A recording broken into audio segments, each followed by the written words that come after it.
All right, so you may have heard this. Blizzard just announced their implementations for gearing in Midnight. It's not going to be as so bad as you think. So stick around. Let's find out what we can learn from Bellular in this one. If you're anything like me, then you know how I feel about it. I think all of the gear that you pick up throughout the world in gameplay should be woo gear. You know, if you put it on, great. If you out level it, I still think you should be able to give it to your other characters that wear that type of armor, or even the rings, or even, you know, because time is money, man. And this game is that old that it's getting to the point where if your transmog is account bound, why can't the gear you pick up be account bound? I know you guys are going to be like, well, then we'll be done with all our characters and there'll be nothing for us to do. Contraire. I believe there's always something to do in this game. There is so much that this game has to offer, like story, raid, mythic plus, delves, prey. You know, you go back, mount farming, transmog farming. Come on, there's a lot to do. Question is, how much of a time do you want to put into it? So like I said, let's get into it. I don't want to waste any more time and listen to Bellular here. For the last two expansions, WoW has harbored an open secret that gearing is just far too complicated, that you need add-ons or a reference guide just to upgrade your gear right, that you need that raid bot sub. I mean, when do you spend your catalyst charges? When do you get more charges? What crests upgrade what gear? Why can't you upgrade heroic gear from a heroic raid? And why are all of our sparks fractured? These are the sorts of things that if you play WoW every single season... Did somebody really care if they were fractured? I don't think so. I mean, that wasn't something that I brought up. I just understand the mechanic for trying to do it, so I didn't complain. I don't really have a problem, but for a lot of other people, it's completely confusing and it just doesn't make basic common sense. And here's where there's massive good news. The new alpha build has fixed most of these problems. It's also loosened some of the add-on restrictions. Blizzard have also updated the cooldown manager with text-to-speech alerts. That's quite huge. They fixed a massive transmog farming issue, and, well, actually with Midnight, getting full mythic tier sets will be extremely simple. It's been a hell of a week for the news, so strap in. Now, have you ever rolled a fresh endgame character, inhaled a few guides, and done rubbish DPS because basically you're still new and you haven't actually practiced? Well, back in the day, I don't think that's anything that we need to worry about, right? Because we're all doing fantastic on our DPS. With today's sponsor, I bet you guys know what you're doing. Both the best way to learn. I'm just saying. Spot with a 30-day money-back guarantee.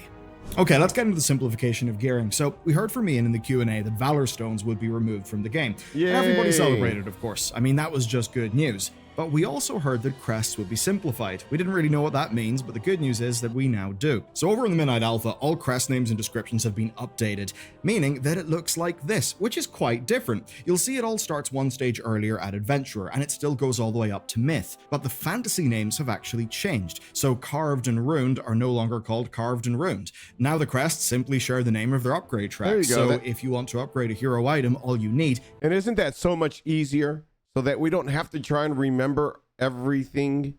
Myth, hero. We've been saying this since the beginning of the implementation of this stuff. So that Dragonflight, we said that since the very beginning. Is hero crests. That is simple, that is intuitive, it's much better. Now, there's some other things, we don't know how drops have changed to match this, and there is one minor little concern here. You see, there used to be an overlap in the upgrade tracks, right? And Blizzard's idea of making it so that when you needed mythic crests to finish your heroic item, well, the whole point was that would nudge you towards doing the next tier of content. That appears to no longer be the case, and that would mean that, say, finishing your hero item with just hero crests, well, now that serves as more of a natural stopping point. To some people that could be a bad thing, to others though, it could just mean they feel like their character is finished. That could be good.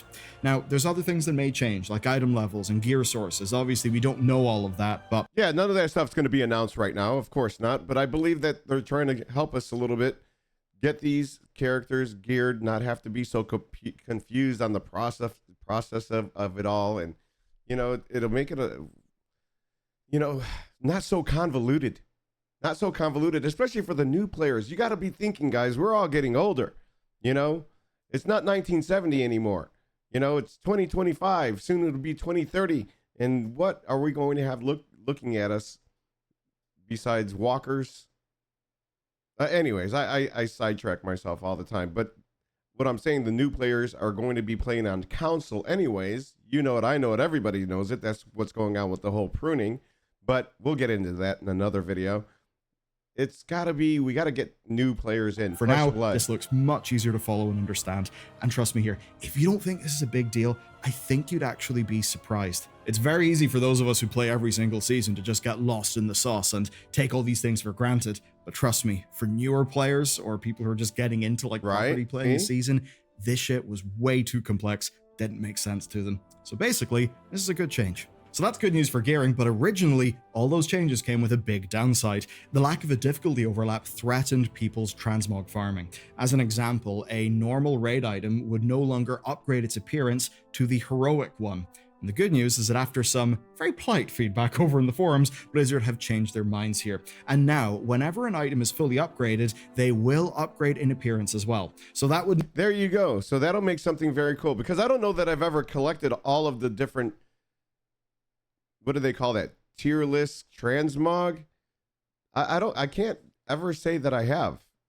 I usually just try and get my hero, then the myth. I know for a fact I don't have it. Mean that you can get mythic sets by fully upgrading your heroic version, and that would mean no more having to go out of your way to get the right crest. So that's fairly huge. And on the topic of gearing, let's talk about the catalyst charges. There's a huge upgrade coming to the catalyst to make it even easier. There you go. And we've all been there. You want your 4 set as soon as is possible, but you're afraid of upgrading a veteran piece that you know won't go the distance. You know that if you do, a champion or a hero one will drop right away, and that'll just leave you feeling, you know, stuck for 2 weeks waiting for a charge. That's painful. Well, that's painful. It's a bit complicated, but there's now a very smart change coming in the Midnight expansion.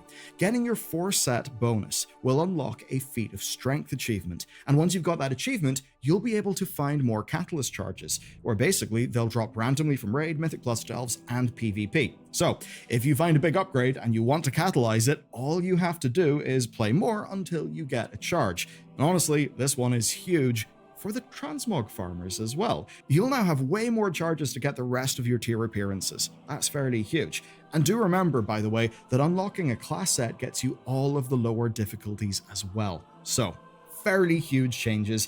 And what I want to do next is combine this all to get a picture of Midnight gearing. Get a load of this. If you combine all the changes I've talked about thus far in the video, you realize it's simple to get every single color and every item for your class sets in Midnight.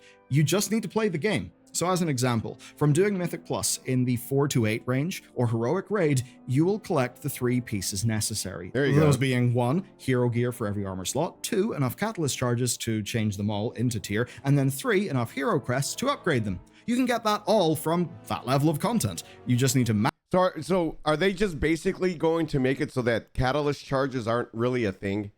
You know, because I did run into that issue where I got gloves off of LFR or normal, and I wanted to use the catalyst to go ahead and make those part of my tier set so I can have my 4 set piece. And then I ended up getting mythic out of the vault, but it wasn't the week for the catalyst charge to hit, so I had to wait to equip those, and I was still wearing champion or veteran gloves. It just, so let me know down in the comments, is that how I'm understanding that? They're going to be removing really that as a obstacle or a hurdle to get through? Max them all out and catalyze them, and bam, done. You'll have your sets. And it doesn't even matter what order you do that stuff in, and it really is that simple. But there's another change to make things just a bit more simple as well, and that is fractured sparks. They're no longer a thing. Now you'll just find sparks, but you'll need 2 to make an item. So what that is, right, is basically the exact same in terms of your sparks, but it's a little bit more simple for people because you just need to get 2 of the same item instead of getting 2 baby items that you then need to turn into one of the item that you actually want.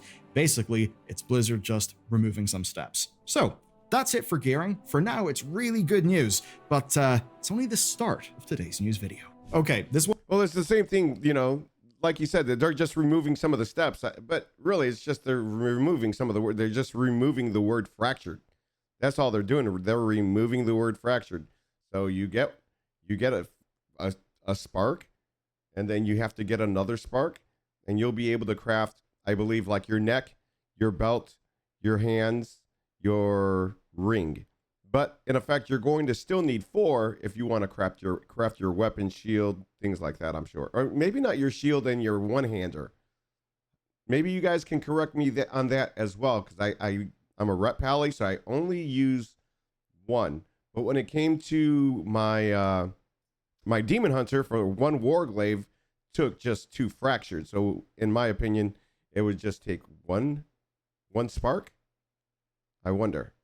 Probably not. I'm probably going to need 2 for that, and then 4 still for 2-handers. One is a developing story for now, and that's by Blizzard's own admission. What they've done is they've loosened restrictions on certain add-on APIs, specifically around tooltips and cooldown controls. And now, the upshot is that add-ons can pass secret values in. That may seem like a bunch of techie stuff, but basically, to make it simple, this just means there will be at least a little bit more freedom with what can be customized and shown to you by an add-on. But the most noteworthy part is Blizzard says more changes are coming in Alpha 3, which is next week's wave. That should be fairly soon indeed. And certainly looking at the top comments about our coverage of the add-on apocalypse, it really seems clear that the add-on changes broadly are making loads of people really happy, that they don't. Yeah, I've been trying to cover as much of as I can with the add-on apocalypse and stay informed with that. So I've been watching the Mystical OS WoW videos. He's very technical, very smart. He's the creator of Deadly Boss Mods, DBM. So it's very interesting to see. A lot of those are so techy that really I just wanted to put out the gist of it in the video and understand it, and hopefully I was able to convey that to you guys better, because a lot of it is just secrets and things for the authors that create the weak auras. Want add-ons to be clogging up the combat design of World of Warcraft. And honestly, I do sympathize. Actually, more than that, I agree. I actually agree with that. And this week's update doesn't seem like a philosophical change on that from Blizzard's end. What it is to me is them trying to make sure that the aesthetic-only customizations are still possible. Now, for what it's worth, Weak Auras tweeted a rather sharp no in response, which perhaps tells you all you need to know. Now, they followed up by saying that these Alpha 2 changes don't mean anything to them. I think to the rest of us, it's a good sign, but obviously, we'll have to wait until Alpha 3 to see what Blizzard's full plan is. Obviously, one downside of the add-on changes is a lot of accessibility stuff, right? People with disabilities would often be using add-ons to get around issues, and that really opened up the game and made it playable for them. Now, Blizzard are not suddenly doing anything huge in that front, but there is one really good update in this alpha, and that is text-to-speech has been added to Blizzard's cooldown manager. And not just added, by the way. They have taken it very seriously. It's really good. So there's a list of changes here that allow for crazy customizations and overlapping alerts. So text-to-speech now supports an overlap flag that allows multiple voices to play simultaneously. Previously, text-to-speech only supported queued playback when multiple requests are made. Text-to-speech text now supports embedded speech XML tags to allow changing rate, volume, pitch, and emphasis within a single line of text. Fixed an issue where new text-to-speech requests couldn't immediately be sent after calling stop speaking text to abort current playback. Fixed an issue where the speech finished event was delayed by 5.5 seconds, which made very high rate speech playback difficult. So we'll have to see what that all means, because that, one of the things that I do like the text-to-speech is, and it is, I believe it's not going to be a thing, is, runaway, defensive. I don't think those are going to be a thing anymore. I believe they're taking that out. I wish they wouldn't have, but, it is what it is. Like, one of the things, when I had DBM on my screen, I tunnel a lot. As a bad player, I tunnel. So really, all the words that were coming up, unless it was something that just by chance caught me, I wouldn't really read all of that. Same thing with all the bars that they give you for DBM. Like, I would eliminate all of that for me, because I feel like I don't need it. And plus, I'm tunneling, so I'm not going to be able to see it. And that would mean, as an example, if someone struggles with sight, well, now they can hook up text-to-speech alerts for their cooldowns and their abilities in the game itself. So that's fantastic for accessibility. Now, that being said, Blizzard can't really do this for things like the boss alerts, because if they were to do that, then we would in some ways be back at square one with add-ons. Exactly. But the good news there Well, that's that recent bosses have been really good with specific voice lines that announce their abilities. And looking at all this effort, I think Blizzard are quietly taking accessibility seriously. They're just not committing to things publicly. Obviously, it would be good if they did. And that's not the only UI update either. There are some other things. Nameplates and the cooldown manager have both got some minor, but very welcome changes. Yeah, and we just covered that. That video's already out. If you want to go look at that, there are some things that hopefully they'll address that were brought up in the video. And we'll have to see when we get nearer to the end of the expansion release, or this alpha testing, then into beta. It's a great rate of improvement, so maybe we can have a little bit more faith that these will be good enough to use at release. That being said, there is still no sight of the damage meters or the raid frame changes. I guess here's to hoping they'll be there in Alpha 3. You may have seen a funny thing that with the launch of Legion Remix, everyone who made a druid instantly unlocked all of the Mage Tower Bear and cat form appearances. This was an oops, and Kaivax did confirm that that is the one form that I wanted. I've always, even though I don't tank, I've always wanted this beautiful model in transmog for the form of bear. Oh, that is so beautiful. Druid instantly unlocked all I know there's the other ones out there, but no, I like this one. I like the Snow White one. Of the Mage Tower Bear and cat form appearances. This was an oops, and Kaivax did confirm that this was a bug, and they're working on rolling it back. Now, the language he specifically used was, quote, could use bear and cat forms that they did not earn. So basically, that's a fairly hard line in the sand for Blizzard there, that, you know, you logged in, you got these things, but it was a bug, you didn't earn them, and because you didn't earn them, you're not going to be keeping them.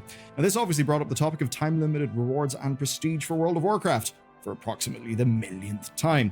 And for Blizzard, it's a worse storm of PR, because they had all of that debate over the Mage Tower with Legion Remix, and then when the bloody thing launches, they have a bug that incorrectly gives people Mage Tower things. Yeah. Oh, man, that's so perfect. You almost imagine someone sabotaged it on purpose. Anyway, the conversation around this has not led to anything. Blizzard have not yielded on their sort of line here.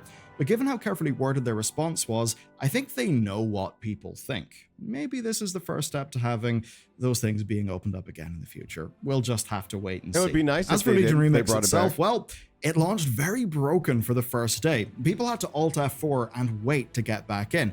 And it turns out that handing quests into Khadgar somehow was bricking the game. Dude, Loads of server they were issues also complaining showed up about on this that just site this Remix weekend, because so it's still everything not is being fixed. The lag is still and not it fixed. seems that it was fine towards the end of the day. I can say that personally, I was still getting quite a bit of lag, like nighttime on EU launch day. So a little bit weird. And honestly, it's another data point in a worrying trend.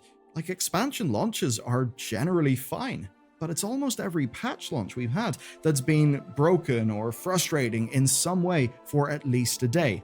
I mean, do you remember trying to do the Nightfall event? That was one of the worst launch days I've seen in a long, long time. And there's an unfortunate upshot, and that basically is that until Blizzard gets a handle in this stuff, the main takeaway is just to wait a day or two to actually play WoW after a patch.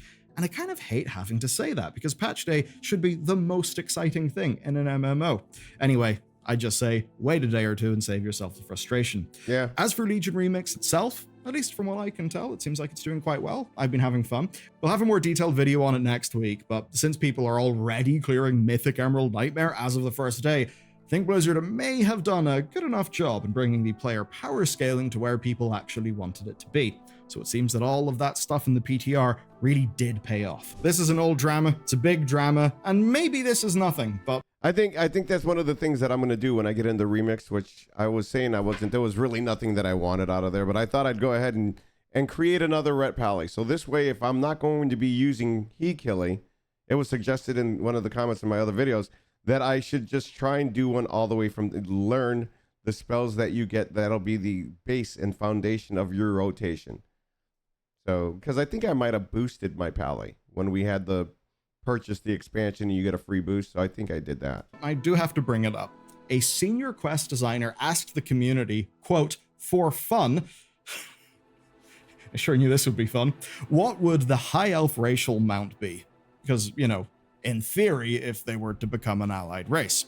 Now, the correct answer, as everybody pointed out, is an updated Keldori steed from Wrath of the Lich King. That's a unicorn, and, well, that's actually been their emblem since Warcraft 2. So that's that question answered, but I mean, I know the person involved said for fun. Does feel like a little bit of a tease though. Yeah. And obviously, given that Midnight is about unifying the elves, a patch 12.2 high elf allied race would not be an unthinkable thing. I mean, Verisa Windrunner has got a new model and she will be present in patch 11.2.5.